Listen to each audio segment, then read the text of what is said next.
Obras iniciadas. Prefeitura de Taubaté assume reparo de ponte que faz ligação com Tremembé. Mas motoristas ainda enfrentam transtornos na Estrada Nova, onde uma cratera engoliu o asfalto há 3 meses. Isenção aprovada. A Prefeitura de Jacareí vai deixar de arrecadar R$1 milhão em tributo como contrapartida para a JTU congelar tarifa do transporte coletivo para os usuários. Reajuste só para as empresas. Observatório do Mercado de Trabalho, ferramenta criada pelo governo federal, é a mais nova aliada da Prefeitura de São José dos Campos para reduzir o desemprego na cidade. Aparecida cedia a partir de hoje a Assembleia Geral da CNBB. Encontro reúne cerca de 400 religiosos de todo o país. Na pauta, questões políticas e sociais. Superliga Masculina. Diante da torcida, Vôlei Taubaté vence o Cruzeiro e fica a uma vitória da grande final da competição. Homenagem ao caipira mais famoso do Brasil. Programação especial em Taubaté resgata o legado deixado pelo cineasta Márcio Mazzaropi, que até hoje inspira muitas gerações. Quarta-feira, 11 de abril. Seja bem-vindo. O Band Cidade, segunda edição, começa agora.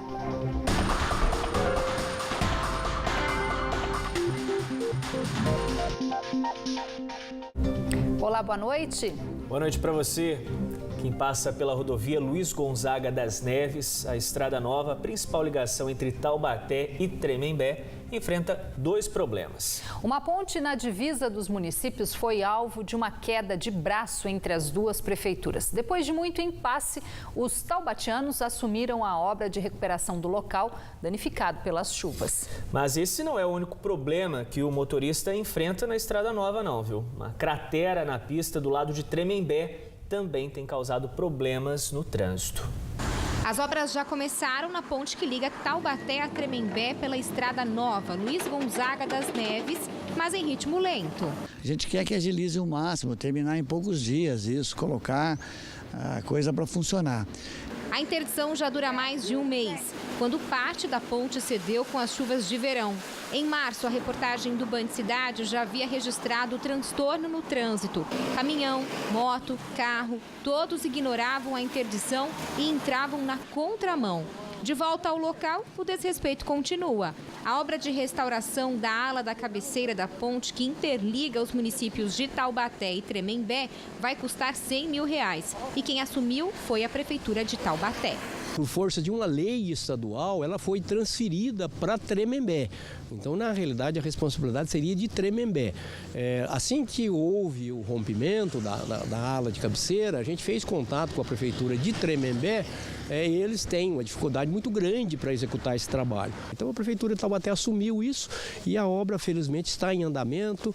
Agora, a promessa é que em menos de 40 dias o local fique pronto e entregue à população. Esse cronograma de 40 dias aí vai ser cumprido, talvez a gente entregue até antes disso. A obra toda já recuperada, com a pavimentação, o asfalto recuperado, a sinalização, enfim, vai voltar às condições normais de trânsito aqui nessa ponte. Só que do outro lado, os motoristas de Tremembé que seguem pela mesma rodovia em direção a Taubaté não estão com a mesma sorte. Isso porque eles vão ter que aguardar pelo menos 1 mês para saber se vai ser liberado este outro ponto que está interditado na rodovia.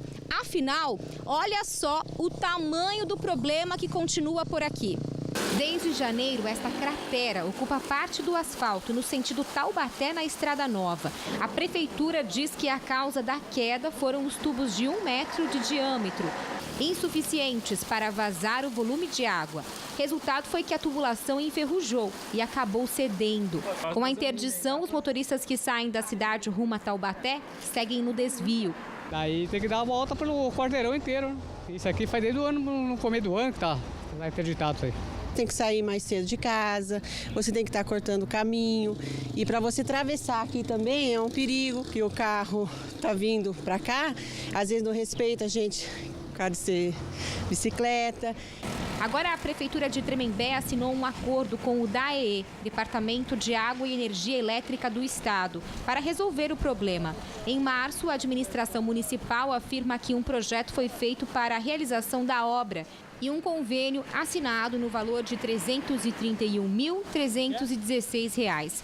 Se tudo ocorrer normalmente, depois da licitação e assinatura do contrato, a obra deverá começar no dia 21 de maio.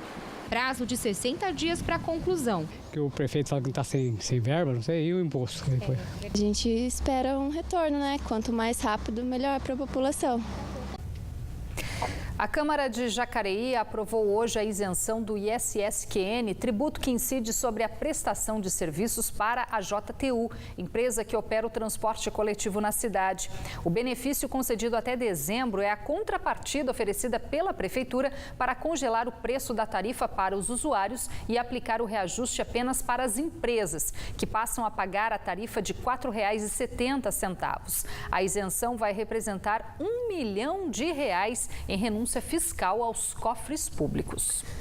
São José dos Campos integra a partir de agora o Observatório do Mercado de Trabalho e Formação Profissional. A base de dados, criada pelo Ministério do Trabalho, se propõe a facilitar o acesso dos municípios às informações sobre geração de emprego divulgadas pelas instituições especializadas. A ideia é fazer um mapeamento das reais necessidades do município para saber, por exemplo, quais áreas estão mais carentes de mão de obra especializada e então elaborar políticas públicas mais direcionadas que possam ajudar a reduzir o desemprego na cidade. A Sirlene está desempregada há 4 anos. Ela abandonou o último emprego para cuidar do filho pequeno e não conseguiu mais se reposicionar no mercado de trabalho. Eu estou fazendo bico com a minha mãe, né? No trilho lá de lanche, no Novo Horizonte. Com ela já tem uns 2 anos que eu faço isso. Mas só o bico tá dando conta? Não. A Caroline passa por uma situação parecida. A advogada deixou o último emprego em novembro do ano passado.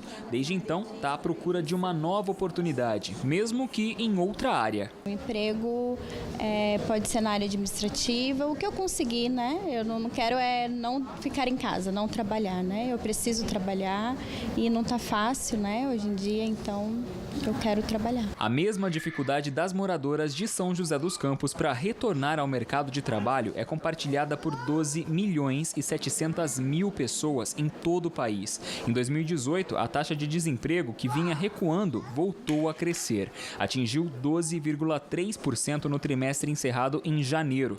Na região, a recuperação das vagas fechadas por conta da crise ainda é lenta. Em fevereiro, Jacareí foi a única das 3 maiores cidades da região metropolitana do Vale do Paraíba que registrou saldo positivo na geração de empregos, de acordo com o CAGED, o Cadastro Geral de Empregados e Desempregados do Ministério do Trabalho. Foram 72 novas vagas. Na contramão, Taubaté deixou de oferecer 24 oportunidades de trabalho e em São José dos Campos, o corte chegou a 357 vagas. Uma realidade que, a partir de agora, começa a ser acompanhada de perto pelas autoridades. Em breve, São José dos Campos deve passar a contar com o auxílio de uma nova ferramenta para acompanhar a situação dos empregos na cidade. É o Observatório do Mercado de Trabalho e Formação Profissional, que deve funcionar como uma espécie de banco de dados. É um trabalho, de certa forma, estatístico, mas mais próximo do mercado. Então, nós vamos ter condição de acompanhar dados do CAGED, do RAIS, do IBGE, gestão e intermediação de mão de obra, do seguro social, etc., de forma que a gente consiga ter uma noção mais acurada de quais setores estão aquecidos, quais setores têm falta de mão de obra, qual é o tipo de qualificação que se precisa e, com base nesses dados todos, você tem mais condição de organizar todas as políticas públicas, sempre pensando na geração, né, de trabalho e renda e formação profissional. Representantes das áreas de desenvolvimento e pesquisa da Prefeitura de São José participaram de um treinamento de capacitação para atuação no observatório, ministrado por técnicos que vieram do Observatório Nacional do Ministério do Trabalho em Brasília. A gente tem buscado essa articulação, contribuindo com a capacitação, o apoio técnico, para que possa dar condições das prefeituras e, né, dos governos estaduais também, de ter uma análise mais crítica, uma análise mais próxima do mundo do trabalho e da realidade local. Da capital federal, a entidade acompanha cerca de 20 observatórios espalhados pelo Brasil. A intenção é que todos, inclusive o joseense, que agora passa a integrar essa rede, possam servir de incentivo para a elaboração de novas políticas públicas voltadas para a redução do desemprego. O município tem programas muito robustos de capacitação, mas não se trata apenas só da capacitação. Aí é um entendimento mais alto, né? A gente imagina que as empresas de RH, as grandes empresas empregadoras, todas vão de alguma forma colaborar nesse ambiente que é interativo do observatório, e com isso a gente vai ter informações mais precisas sobre vagas de trabalho, sobre setores a investir e por aí vai. Moradores de bairros próximos à refinaria Henrique Lage, em São José dos Campos, levaram um susto durante a madrugada de hoje, depois de ouvir um forte barulho vindo da Revap. Por meio de nota, a refinaria justificou que o estrondo foi provocado pelo escape de vapor d'água após o rompimento de uma tubulação. Apesar do susto, não houve feridos. Esta manhã, a CETESB constatou que também não houve dano ao meio ambiente, pois não foi observada a presença de derivados de petróleo. A operação da empresa segue normalmente. Depois do intervalo, Polícia Civil investiga a agressão a jovem em Taubaté que pode ter sido vítima de homofobia durante assalto. E ainda, bispos da Igreja Católica do Brasil inteiro estão reunidos em Aparecida para o início de mais uma Assembleia Geral da CNBB. Hora certa para você, 7h01. Band Cidade está de volta em instantes.